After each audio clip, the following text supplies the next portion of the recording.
नाम डॉक्टर अमित कुमार शर्मा। मैं nodal officer seed का कार्य देख रहा हूं, जिसमें भारतीय गेहूं अनुसंधान संस्थान करनाल जो इस प्रोसेसिंग किसान भाई जैसा सीड लेते हैं, और हमारे यहाँ भी काफ़ी किसान आते हैं जिसको हम ऑनलाइन रजिस्ट्रेशन के थ्रू किसानों को सीड देते हैं। उसमें किसान भाई किस क्वालिटी सीड कैसे बनता है, कैसे इसकी प्रोसेसिंग होती है, इसके बारे में थोड़ा सा जानकारी मैं आपको दूंगा। इसमें जो हमारा सीड प्रोसेसिंग प्लांट होता है, जिसमें आपका पूरा ग्रेडिंग से लेके पूरा ट्रीटमेंट तक पूरा ऑटोमेटिक प्लांट है, जो 4 टन पर आवर के हिसाब से इसकी कैपेसिटी है। क्योंकि लार्ज स्केल में 10,000 कुंटल सीड पैदा, डिफरेंट वैरायटी जो DWR की IWR की वैरायटी हैं, जो उसका प्रोसेसिंग कैसे करते हैं। सबसे पहले तो हम जो रॉ सीड होता है, ये होता है हमारा डंप हॉपर। इसमें हम सबसे पहले सीड सारा डालते हैं। जितना भी सीड हमारा आता है तो इसमें लगभग 15 कुंटल सीड एक बार आ जाता है। तो ऐसे इससे प्रोसेस करते हुए हम चलते हैं। इसके बाद ये हमारा प्री क्लीनर है। ये प्री क्लीनर में जो आपकी मोटे इम्प्योरिटीज़ होती हैं, जिस तरह की आपका डस्ट हुई, ये वो हुआ, आपका खरपतवार के बीज हुए, सब ज़्यादातर इसी में चले जाते हैं। इसके बाद तीसरा प्रोसेस होता है ये आपका कि ये ग्रेडर होता है। इसमें डिफरेंट ग्रेड के जो पतला बहुत बारीक सीड होता है वो आपका यहीं चला जाएगा। इसके बाद होता है इंडेंट सिलेंडर। ये आपका चौथा प्रोसीजर। इंडेंट सिलेंडर में जो क्या है कि कट ग्रेन्स जितने भी आते हैं ना, वो सब कट ग्रेन्स को सेपरेट आउट हो जाते हैं। इससे आपका पूरा खंडा होता है वो हट जाता है। कटा हुआ सीड, छोटा सीड जितना भी होगा वो सब इसमें से बाहर निकल आता है। इसके बाद फिर हम ग्रेविटी सेपरेटर जो प्रोसीजर होता है, लास्ट प्रोसीजर है।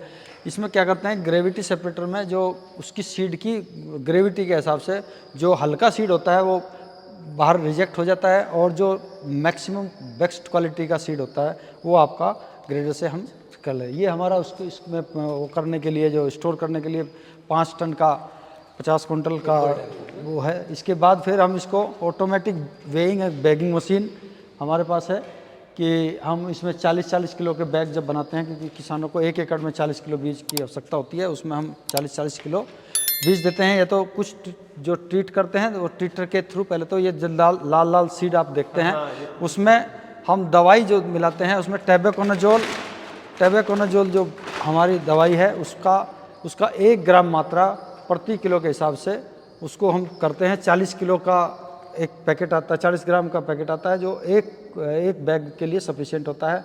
तो 1 ग्राम प्रति किलो के बीज के हिसाब से उसको सीड ट्रीटमेंट करते हैं, इसलिए वो लाल दिखता है। टैबेकोनाजोल की दवाई है, उसी से हम फंजीसाइड होती है, उसी से हम इस सीड को ट्रीट करते हैं। ये ट्रीटर है। ट्रीटर के बाद में इसकी बैगिंग, ऑटोमेटिक बैगिंग मशीन और सीलिंग सब इसमें फाइनल सीड आपका यहाँ आ जाता है। बन के तैयार होता है, ऐसे बन के तैयार। ये हमारा IWR का जो सीड लोगो है और सीड का ट्रेडमार्क है, ये IWR सीड के नाम से मार्केट में जाता है। इसमें बेसिकली हमारा जो ध्यान होता है वो हम ब्रीडर सीड पैदा करते हैं।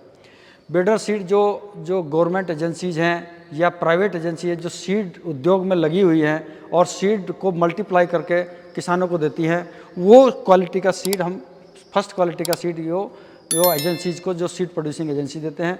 इसके अलावा हम इसमें से कुछ सीड जो बचता है, हमारी वैरायटी को प्रमोट करने के लिए, किसानों के बीच हमारी उनकी पैदावार को देखने के लिए मिनी किट्स ट्रायल के रूप में हम किसानों को देते हैं। उसमें 10 किलो 20 किलो सीड हम जनरली देते हैं। और ये सीड का जो देने का, किसानों को देने का जो माध्यम है, ये तो हमारा गवर्नमेंट ऑफ इंडिया का इंडेंट के आधार पर उसको देते हैं। जितनी मांग होती है वो इस पहले साल ही गवर्नमेंट एजेंसीज या प्राइवेट कंपनी जितना भी होता है उसको दे देती हैं, और उसके हिसाब से हम उसको पैदा करते हैं। लगभग 10,000 कुंटल इस साल हमने पैदा किया, जिसमें से हमने 8,000 कुंटल गवर्नमेंट एजेंसीज को दिया या प्राइवेट एजेंसीज को दिया, जो सीड को बना के आगे फाउंडेशन सीड और सर्टिफाइड सीड उसको मल्टीप्लाई करके किसानों को ज़्यादा से ज़्यादा मात्रा में दें और उसका रेट भी कम रहे। हमारे जो सीड जो बचते हैं 2,000 कुंटल सीड लगभग होता है, जिसमें हमारी 5 वैरायटी जो फेमस वैरायटी हैं, DBW 303, DBW 187, DBW 222, ये थोड़ी सी पुरानी। इस साल जो नई वैरायटी आई हैं DBW 332 और DBW 327, ये 5 वैरायटी बेसिकली हम मेजरली ग्रो करते हैं। और उन्हीं का सीड किसानों को, जो थोड़े किसान आते हैं बहुत दूर से छोटे, वो जो अपना भी सीड कुछ जो इस उद्योग से जुड़ना चाहते हैं, इस तरह के किसान, उनको हम थोड़ा सा सीड देते हैं, उसके बाद में उसको ग्रो करके अपना यूज करते हैं, अपने साथियों को देते हैं। इस संस्थान की जो किस्मों को ज़्यादा से ज़्यादा पॉपुलर करने के उद्देश्य से हम ये साल दर साल जौ और गेहूं दोनों ही फसलों में किए हैं। जौ की एक बहुत बड़ी महत्वपूर्ण किस्म है DWRB 137, जो हमारे लगभग पहाड़ी एरिया को छोड़कर और पेनिनसुलर जोन को छोड़कर पूरे भारत के लिए ये प्रचलित है। और उसी को किसान जो 6 रोड बारले में आती है उसको ऐसे हम देते हैं। इसके अलावा हम मिनी किट्स के ट्रायल में गवर्नमेंट जो हमारी एजेंसीज हैं उनके साथ हमारा लिंक होता है। जितने भी गवर्नमेंट एजेंसी जहाँ गेहूँ पैदा होता है, हम सभी संस्थानों को, सभी कृषि विश्वविद्यालयों के साथ हमारा एग्रीमेंट के साथ हम उसको ब्रीडर सीड देते हैं। ब्रीडर से वो फाउंडेशन बनाकर लार्ज स्केल पर। सर मुझे आपने कि आप बीज के महारथी हैं, विशेषज्ञ हैं, मुझे क्या किसान के पास कोई ऐसी तकनीक या कुछ ऐसी व्यवस्था है कि वो बैग देख के कुछ अनुमान लगा सके कि इसमें ये क्या कहा गया है? इसके जैसे आपने इसमें लिखा, इसमें कुछ मानक होते हैं, उसमें लिखा जाता है जैसे कौन सी वैरायटी है, किस फसल की का ये बैग है। इसमें व्हीट लिखा है, गेहूं की है, DBW 187 है, 40 किलो इसका वजन है। और जिसको कहाँ से ये लोट संख्या हमने लिखी है, NDRI की लोट है, NDRI में जो हम सीड प्रोडक्शन करते हैं वहाँ का हमने लोट संख्या लिखी है, वो लोट के हिसाब से सब इसको आइडेंटिफाई करते हैं। इसके अलावा इसमें जर्मिनेशन प्रतिशत और कहाँ लिखा है सर, वो बहुत जरूरी है। अंकुरण प्रतिशत, इसमें ये सब पूरा इसमें लिखा रहता है कितना मॉइस्चर है, कितना 12% से मॉइस्चर से कम होना चाहिए। ये देखिए सर, एक बार सर बैठ के थोड़ा ये जो मानक हैं ये लिखा रहता है, ये टैग के ऊपर भी लिखा रहता है और बैग के ऊपर भी जनरली लिखते हैं हम। इसमें सबसे जो महत्वपूर्ण है मॉइस्चर प्रतिशत और जर्मिनेशन कभी भी 85% से कम नहीं होना चाहिए। ये समझ रहे हैं कि अगर आप गेहूं में उसमें नमी, ऐसा बीज आपको मिला इसमें नमी कम है तो बीज के जमने के चांसेस कम हो जाएंगे। और अगर 100 बीजों में से अगर 80-85 बीज नहीं जम रहे हैं, ऐसा वो दावा आपको नहीं दे रहे हैं, तो समझ लीजिए इसमें कुछ दिक्कत है। आपको 85% कम से कम इसका बीज का अपनाना ही चाहिए, नहीं तो फिर आपको नई वैरायटी। और कोशिश करिए कि सर्टिफाइड चीज़ों से ये ऑथेंटिक संस्थान है। इसलिए मैंने कहा कि बोरी माता उन्होंने आपसे पढ़ते नहीं है, सब टैग के बारे में बता रहे थे, तो वो ये टैग के ऊपर भी यही लिखा है। ये TL सीड का टैग होता है जिसको हम किसानों को देते हैं, किसानों वाला बीज है। इसमें भी यही चीज़ लिखी रहती है, कौन सा लोट संख्या है, कितना जर्मिनेशन है और कौन सी किस्म है, ये सब इस पर अंकित होता है और ये सबको देना होता है।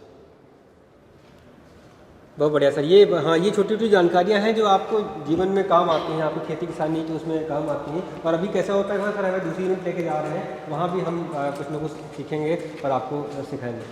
जो हमारी एक किस्म है इसी साल जो आई है, अर्ली सोन में है, बायो फोर्टिफाइड है, जिसमें जिंक आयरन ज़्यादा होता है। इस तरह की बायो फोर्टिफाइड किस्म का काफ़ी प्रचलन है। और ICR की जो लिस्ट में 28 वैरायटी जो हैं जो बायो फोर्टिफाइड हैं, उसमें हमारे संस्थान की 6 वैरायटियाँ हैं। तो हमारे संस्थान में जो ये इसी साल 2 वैरायटी है, DBW 327 और DBW 332। DBW 332 में भी यही बायो फोर्टिफाइड वैरायटी है, जो अर्ली सोन के लिए नॉर्थ वेस्टर्न आपके हरियाणा, पंजाब और इस वेस्टर्न UP, राजस्थान और इस तरह के एरिया के लिए, उत्तराखंड के लिए एरिया के लिए ये है, जिसमें जो उत्पादन क्षमता है लगभग 70 से 75 कुंटल तक पर हेक्टेयर के एवरेज देती है ये। और इसी के साथ दूसरी वैरायटी है जिसमें सबसे बोल्ड दाना इसका है, DBW 327। वो भी इसी साल 2 किस्में हमारी रिलीज हुई थी, जिसका सीड हमने ब्रीडर सीड बनाया काफ़ी मात्रा में और लगभग 1400 कुंटल टोटल सीड बना।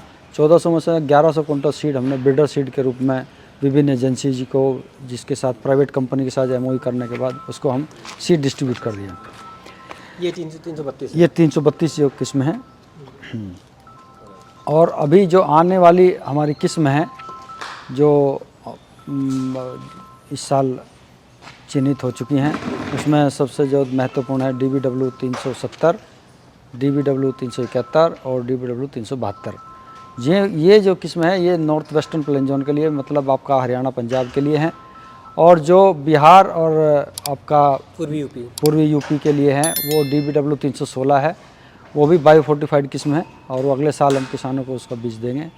और ये चलिए सर, शुक्रिया, बहुत अच्छा लगा। वो किसान साथियों, देखिए छोटी छोटी बातें थी, बीज की जुड़ी, यहीं से आपकी कहानी शुरू, तो यहीं से पैदावार, यहीं से उत्पादन, यहीं से आपकी आमदनी का रहता है। तो हमने कोशिश की कि सर का समय लिया जाए और आपको जानकारी, जो आप बीज बो रहे हैं, जो बोने वाले हैं, आगे क्या होने वाला है बीज की दुनिया में, उनके सबके बारे में सर ने बताया। बहुत बहुत शुक्रिया सर, थैंक यू। धन्यवाद, धन्यवाद शुक्ला जी।